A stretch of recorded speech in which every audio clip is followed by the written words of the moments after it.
కూటమి ప్రభుత్వానికి వైసీపీ సమన్వయకర్త అశోక్ కుమార్ ఓపెన్ ఛాలెంజ్ విసిరారు. నియోజకవర్గంలో 100 పడకల ఆసుపత్రి లేకపోవడంపై మంత్రి గొట్టిపాటి రవికుమార్ను ఆయన నిలదీశారు. రాబోయే 3 ఏళ్లలో ఆసుపత్రి నిర్మిస్తే మంత్రికి సెల్యూట్ చేసి ప్రజలకు క్షమాపణ చెబుతానని సవాల్ చేశారు.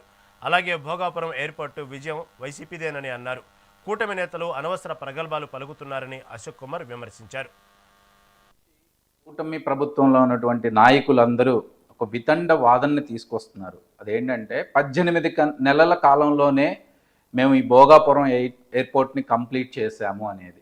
సరే, భోగాపురము అంత ప్రోగ్రెస్ అవ్వటానికి, కంప్లీట్ అవ్వటానికి ఎవరు ఎంత కష్టపడ్డారో, ఎవరి విజన్ ఏంటో రాష్ట్రంలోని ప్రతి ఒక్కరికి తెలుసు. కానీ కూటమి ప్రభుత్వానికి ఒక ఓపెన్ ఛాలెంజ్ విసురుతున్నానండి. అదేంటి అంటే 2008లో అద్దంకి నియోజకవర్గం ఫామ్ అయిన దగ్గర నుంచి ఇప్పటి వరకు ఒక 100 బెడెడ్ హాస్పిటల్ లేకపోవటం అనేది చాలా సిగ్గుచేటండి.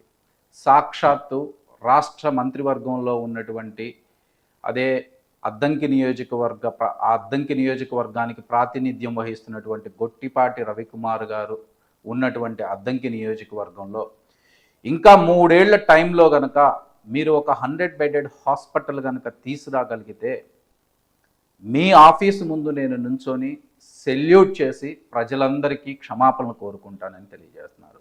ఈ ఓపెన్ ఛాలెంజ్కి ఎవరైనా యాక్సెప్ట్ చేస్తే కనుక మీలో ముందుకు ఎవరైనా రావచ్చు. నిన్నటి నుంచి కూటమి ప్రభుత్వంలో ఉన్నటువంటి నాయకులు